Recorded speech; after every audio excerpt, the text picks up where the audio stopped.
好啦，我哋去翻西甲賽事啊！禮拜日我哋同大家傾下4場西甲。先嚟一場呢，就係利雲特對住呢個馬略卡。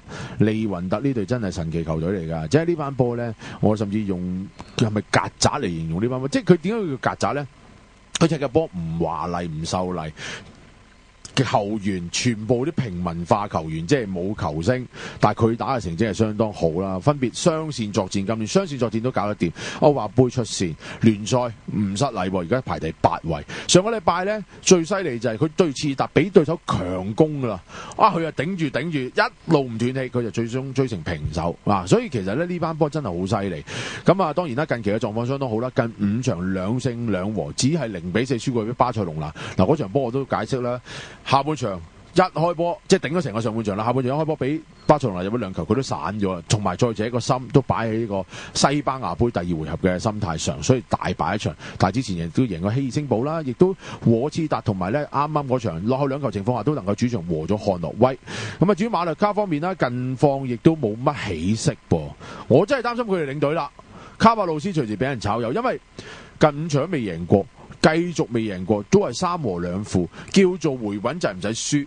但係聯賽和薩拉哥薩上個禮拜，喺呢個西班牙杯0-0，最終晉級嘅其實，但係就再入球，憑住再入球晉級咯。咁啊，戰績好曳喎。傑仔捧唔捧得過呢？利雲特？我睇好入球勢啦，因為睇翻兩隊都打法幾相同啊，都係穩打穩紮嘅。咁啊，同埋睇翻佢哋對賽成績都普遍開勢，同埋睇翻個指數啊。咁啊，利雲特讓半球嘅，入球大細2球半。咁啊，到而家就盤冇變啦，入球大細就縮咗啲1-2球2球半。咁我覺得呢場波係1球到上落嘅啫，邊隊贏都好，所以我睇好入球勢呢場。因為一來馬略卡嘅作客入球能力又相當低啊，呢班波再者其實佢哋而家即係老實講個近況差，個前線入球能力低，你仲要強求佢能夠作客能夠喺利雲特身上入波，就其實好難。因為而家7場作客未贏過波嘅馬略卡3和4負，入5個波咋。即係1場都入唔到1球，咁啊失球又係咪算太多呢？唔算太多，失10個波啫。即係佢哋都縮住喺後邊踢，所以今年其實馬略卡個問題就喺呢度。咁相對利雲特嘅主場亦都唔算特別犀利，咁啊即係叫做贏波都 OK， 7場贏4場㗎，但係入波都係入咗11個波啫，所以入球都唔算話即係好大勝嗰種咯。咁我同意傑仔嗰個入球勢，同埋我都覺得可以敲下上盤，即係我覺得始終利雲特個近況啊同埋人腳咧喺主場應該贏波咧都可以捧一捧嘅。好，跟住去另一場嘅西甲賽事，畢爾包主場出戰呢個切爾達。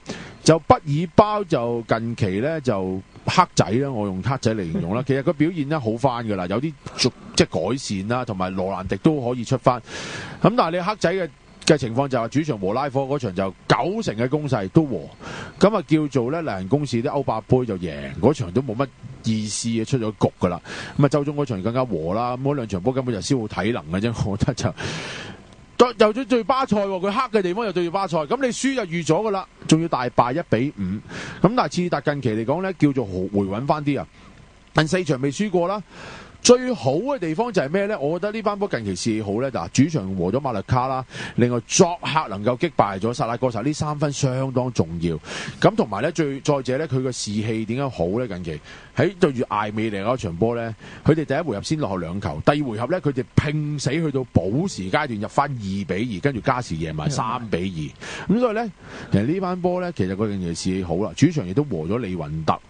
咁啊，其實呢場波你有咩選擇呢？究竟？我睇到畢爾包贏波啦，因為睇翻切達即係近期嘅 OK 嘅成績，但係就其實撇開作客贏薩拉戈薩，其實之前啲作客全部輸晒。係咁，你畢爾包其實今年唔同以往主場好犀利咁，但係就睇翻佢對拉科場，其實真係幾冇運嘅。我有睇場波啊，即係贏1球之後好多機會贏2-3球，贏唔到，俾人拉波落嚟，少有攻勢咁啊，追翻1-1。之後都其實好多機會2-1，但係贏唔到。咁啊睇翻場波，最主要個指數又唔係多啦，咁啊早盤啊，咁啊畢爾包人半1，入球大細2球半3球，而家就縮到落半球，入球大細冇變。咁如果半球1球我就搞掂，我睇到畢爾包應該踢翻對拉波嗰場啦，我覺得應該都夠贏噶啦。即係照理上，如果以佢哋嘅表現，真係冇理由係贏唔到啊！即係起碼贏翻場，佢真係黑仔嘅。咁對巴塞，你唔會期望佢贏啊，係嘛？即係咁，所以其實即係佢，我覺得如果以嗰個走勢個 form 打翻出嚟咧，應該主場嘅畢爾包 O K。因為其實但係始終個防線都係麻麻地嘅，係啊，但係個防就係作客嘅防守麻麻地嘅，咁啊更加唔着數啦。所以呢場波我同傑仔嘅睇法都係。冇運唔緊要，上個禮拜、前個禮拜再捧多次拉科，唔係再捧多次呢個畢爾包。咁啊，跟住講講馬體會，因為點解會拉科彈咗出嚟？因為已經因為作客，因為作客對住呢個馬體會。咁啊，馬體會近況有少回落，咁其實又唔算特別差。你輸俾皇馬。咁你有乜說話好講啫？人就作客啦，第一時間就係、是，第二就係話皇馬始終咧，真係為面子都要死砌爛砌咁嘛。我記得上個禮拜傑仔，我同傑仔都睇到皇馬噶啦，即係應該要贏翻場啦。咁當然嗰場波嘅比較上就係即係成隊波嘅雲巡啊，即係有成隊波嘅前中後三線呢，始終皇馬係雲巡過馬體會嘅人腳咧，其實叫頂得住，但係你話去到雙線啊，或者甚至去到對住啲皇馬巴塞咧，就似乎難踢啲。咁但係周中嗰場咧，亦都抹咗佢啦。嗰場歐霸杯嘅例行公事都唔需要理佢啦。咁啊，相反咧就。呢個拉科魯尼亞近況亦都係相當差嘅。雖然頭先我哋講啦，佢能夠好好運地咧逼和咗拉科，唔係逼和咗畢爾包，但係好運唔會成世嘅。跟住打場西班牙杯作客亦都係和0-0和咗馬略卡，最終出咗局。咁啊，上個禮拜主場2-3輸俾貝蒂斯。其實老實講，平心而論，嗰場波其實佢哋打得唔差，但係個防線係有問題嘅，即係拉科魯尼亞個防線真係好大問題。嗱，主場又輸俾利雲特，而且似乎佢哋越主攻啊越死喎，即係佢哋越肯攻越死喎。而家咁樣，因為始終有部分球員都年紀大啦，華朗而家仲要靠佢嘅。咁喺呢場波我絕對睇好馬體會啦，因為雖然個指數都幾勁啊嘛，早盤讓球半入球大細3球，而家就變晒啦，主隊讓球半2球入球大細3球3球半，冇得諗啊，唔使諗，我覺得絕對睇好馬體會啦。如果你話可以出黃牌呢場，我都出黃牌，我覺得拉波幾樣因素作客渣財困，係啊，球員用嗰班，所以呢場波馬體會翻去主場已經連輸2場啦。而領隊斯蒙尼冇理由再輸噶啦，一定要大炒啊！所以場波我睇好馬體會大勝。同埋你睇下作客，你呢隊拉科魯尼亞而家排尾二，佢作客成績係慘不忍睹，即係未贏過一場。咁雖然你話叫和過波和4場，但係其實佢好多對手係弱到不得了嘅，即係嗰啲同級球隊。咁同埋最慘咧就係話佢陣中個球員真係年紀大啦，唔係全部年紀大啦，但係佢骨幹咧尤其是中場個華拿朗37歲。咁另外譬如好似後防嘅馬真拿，甚至柏保路呢啲，全部都36歲、33歲。有部分球員都叫當打啲，一係就講得俗啲叫做即係初生之犢嚟嘅，好多就後生到22-23歲嘅。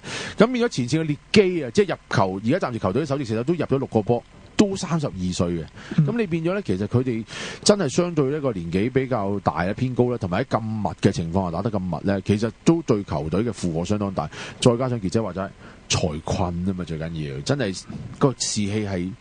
一下不如一下，即係所以好低落。咁呢場波我真係覺得要捧馬體啦，即係都覺得應該喺主場應該冇問題。大家記得之前大炒過西維爾啊等等好多球隊啦，咁變咗應該喺主場2球3球冇問題啊，起碼都好。跟住講下呢場又會唔會咧神奇球隊就出嚟啦？究竟又會神奇落去咧？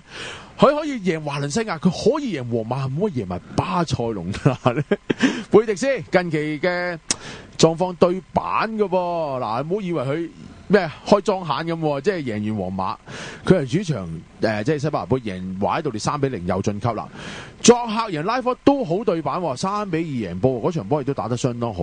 咁啊，亦都射入個世界波啦，佢哋亦都有個後備球員。咁啊，巴塞當然啦，喺呢個歐聯就留力啦，就最終0-0和咗賓菲加。咁但係之前啲聯賽完全冇對手嘅，5-1贏呢個畢爾包，3-1喺西班牙杯第2回合副選情況下都3-1贏阿拉維斯，作客4-0贏利雲特，同埋3-0作客咧喺歐聯贏莫斯科斯巴達。傑仔呢場會唔會神奇球隊起碼開個下盤啊？或者唔好話贏啦，我哋唔好要求，我唔好要求佢能夠贏啊，係嘛？繼續睇個下盤啊，因為睇翻佢幾得意噶，貝迪斯啊，近呢幾季對巴塞唔輸俾佢，仲有時贏埋佢啊，所以即係呢啲可以參考啦。同埋最主要美斯，大家都知啦，傷出。咁你話領隊會唔會仲咁搏呢場會俾佢睇咧，我覺得應該會都幾大機會休息啊。咁啊睇翻場波個指數就巴塞羅那讓球半兩球，入球大細3.3個半，而家就變咗啦，讓球半入球大細33個半，我覺得。讓美拉爾巴塞而家即係如果真係美斯缺陣嘅話，同埋睇翻對賽成績，我呢場波我睇好貝迪斯贏盤。因為其實真係好得意嘅，即係你諗下咧，其實巴塞有好有唔好嘅地方啦。雖然佢都個別有球員都入到波，但係而家真係將個入球重責盡喺美斯身上，真係美斯唔係點？喂，其實有一個問題就係一樣啫嘛，佢破紀錄。好開心、哦，就嚟破紀錄有機會，但係佢破紀錄就係問題就係話所有啲入波喺晒佢度咯。咁而家問題之前呢，譬如巴塞都會有阿歷斯山齊士啊，或者大衛拿。大衛拿今年唔受重用，咁啊啲無關痛癢賽事係俾佢出，成日都阿歷斯山齊士就要傷咗停啊，咁變咗即係要休息。咁而家其實前線你話入球能力好高嘅球員。我真係揾唔到，你唔通寄莫法比加斯嗎？唔會咯，係嘛？即係而家巴塞嘅問題就喺呢度，即係佢前線唔係冇逆風或者冇其他，但係你話有入球穩定性好強嘅球員唔多啊！而家係啊，大衛嗱已經有5個入波，而家美斯入21個波。嗱，大家見到，所以巴塞個問題喺呢度。法比加斯都 OK， 有5個入波。咁但係如果呢場波作客，如果我都係嗰句啦，你貝迪斯之神奇球隊，如果佢打翻對翻皇馬、華倫西亞嗰個水準，你真係未必贏到佢㗎。唔好話佢贏你啊，你未必贏到佢。咁所以呢場波，我同傑仔嘅睇法都似喎，即係似乎個下盤都捧捧喎，即係可以有機會啊！呢個係啊，呢場波真係讓得都比較多㗎呢場波啊，所以呢場波如果美斯冇更加唔使諗添啦，我真係覺得搏得過下盤啦，不妨。